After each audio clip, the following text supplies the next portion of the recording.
你有试过待在房间里面好几年，几乎足不出户的生活方式吗？根据统计在日本东京的江户川区，平均每76个人就有1个是这样子的简居族。今天就让我们一起来聊聊简居族吧。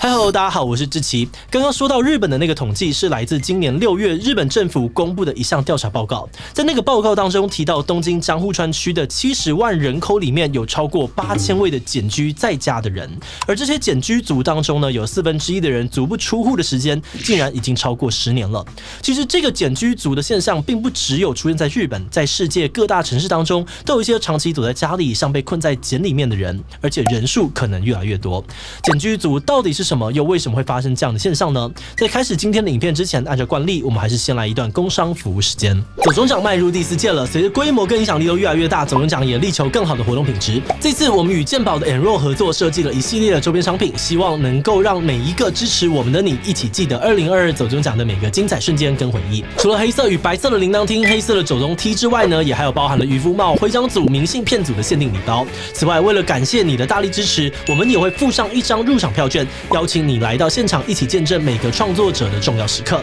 现在就赶快点击资讯栏的连结，一起来共襄盛举吧。简居族在日本叫做 hikikomori， 那后面的 komori 有闷闷不乐的意思。根据日本官方的定义简居族指的是待在家里超过6个月，不工作、不上学、也不社交的人。也有人会以关门族或家里蹲形容简居族。但事实上，这些简居族并不是真的完全都足不出户，他们偶尔会在半夜的时候到住家附近超商买东西，但绝大部分的时间，他们都会待在自己家里的房间里面，几乎断绝了所有跟外界之间的实际接触。那在心理学上面刚好也有另外一个词可以拿来形容类似的状态，叫做持续社交退缩症。有这些症状的人呢，会跟社会脱节严重的与人疏离。而日本的这个简居族的议题，并不是这几年才突然出现的现象，只是长期以来它都被当成是家务事来看待，并没有引起太多的重视跟讨论。一直到2019年一起无差别攻击事件，正式引爆了日本社会当中潜藏很久的简居族议题。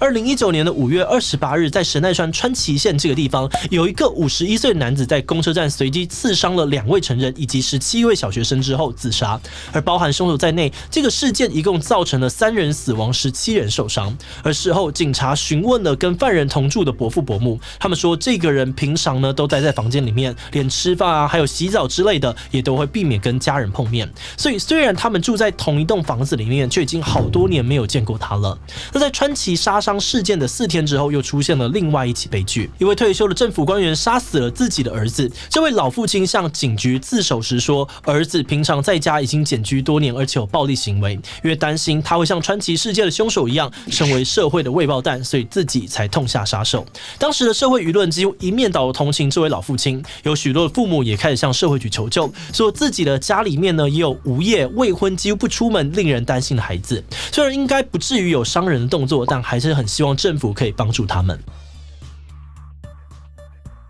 在日本，简居族的年龄层偏高，又称为是80-50困境。这指的是呢，由80岁的老父母加上50岁的简居子女组成的边缘家庭，而他们时常会面临很多棘手的问题。第一个是寿命，当简居子女无法独立生活，家中的父母却1年比1年老，体力也开始下降的时候，就越来越难担任照护者的角色。而第二个呢是金钱压力，有些简居族没有工作，家里也不一定能够多负担一个人的经济。在亚洲文化里面，家人之间又有互相抚养的义务，所以很有可能会出现全家人只能够共用一份微薄的薪水，或者是领取失业救助金，生活过得很贫困的状况。第三是暴力，当家庭陷入压力又孤立无援的时候，无论是父母对子女或者子女对父母，都有可能因为压力太大而出现言语或肢体暴力。像刚刚老父亲杀死简居儿子的悲剧就是其中一种。第四个问题是孤立，这类家庭很多要靠领社会津贴生活，又因为无业还有贫穷，所以跟亲戚还有邻居的连结很容易越来越薄弱，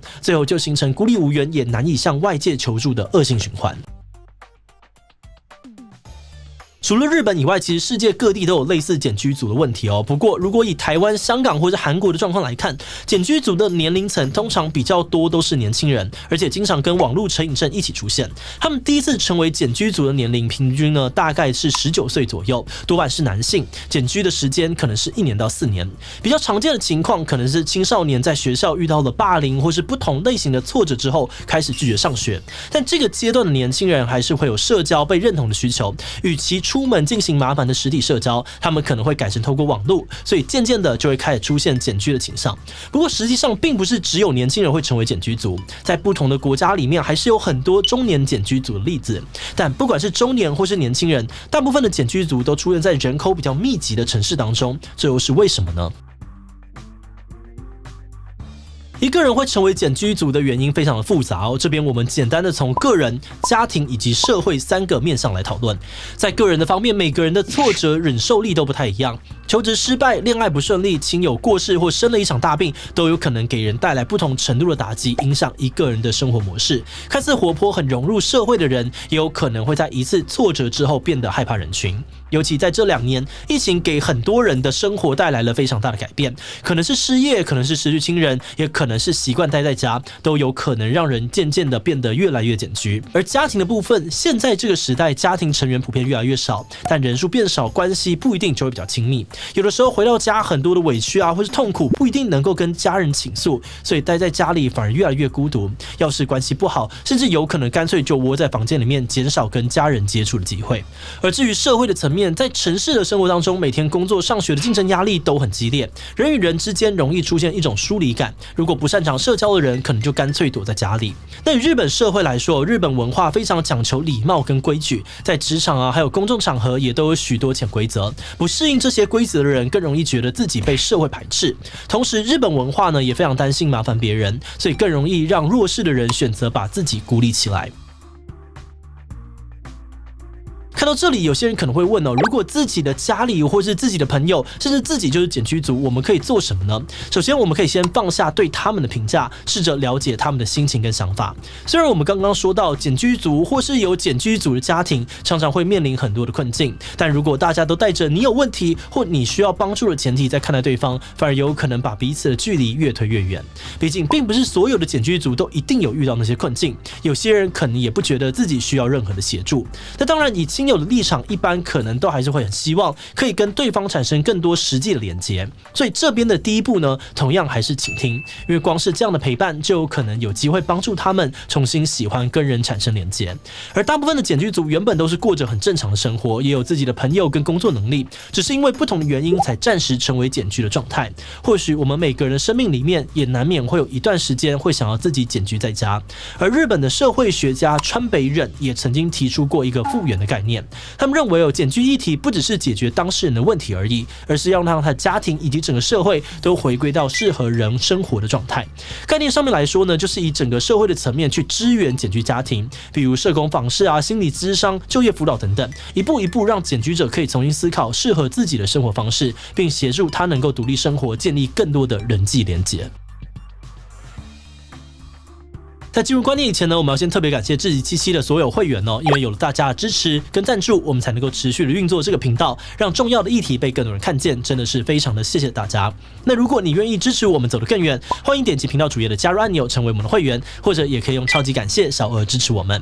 好的，那话说回来哦，这次研究的时候呢，我们注意到目前大部分讨论检居族的书籍或是文章，多半还是以日本的案例跟法规来当做例子。但实际上呢，在疫情过后，类似检居生活的人可能已经越来越多，所以我们也有点担心哦，在这样的生活方式之下，会不会有越来越多的人可能也会逐渐遇到日本检居族可能正在经历的困境。以日本的状况来说，因为他们检居族的人口众多，而且检居时间多半持续很长，所以日本的社会已经开始从社会议题的角度在看待检居族的问题，并引入国家的社福资源来解决这个问题。但台湾的话，目前可能比较多还是会用个案的方式来看待或讨论检居族的问题。那我们也希望透过这支影片，能够让更多人提前认识相相关的议题，减少未来可能出现的悲剧。好的，那最后来问大家，你自己曾经有过类似检举的经验吗？ A 有，之前遇到重大挫折就曾经把自己关起来好几个月。B 有过类似因为疫情的关系曾经被迫隔离一阵子。C 没有，而且今天呢第一次听到这个词。D 其他，欢迎各位分享你的经验或想法哦。最后，如果你喜欢今天的影片，欢迎分享出去，让更多人知道简居族是什么。此外呢，也可以点这个地方看陪伴忧郁症以及社交恐惧的相关影片。那么今天的志祺七七就到这边告一段落，我们就明晚再见喽。Hello， 大家好，我是孙立，我是美食队芊芊，这是 PR 哥，我是志祺，我是徐波，我是吴志，有 Rocky Boy。哈密 Video Cat 网红馆发烧强片14天抢先看，独家喜剧大片会员无限看。Look at me， 这都烂人呐！他们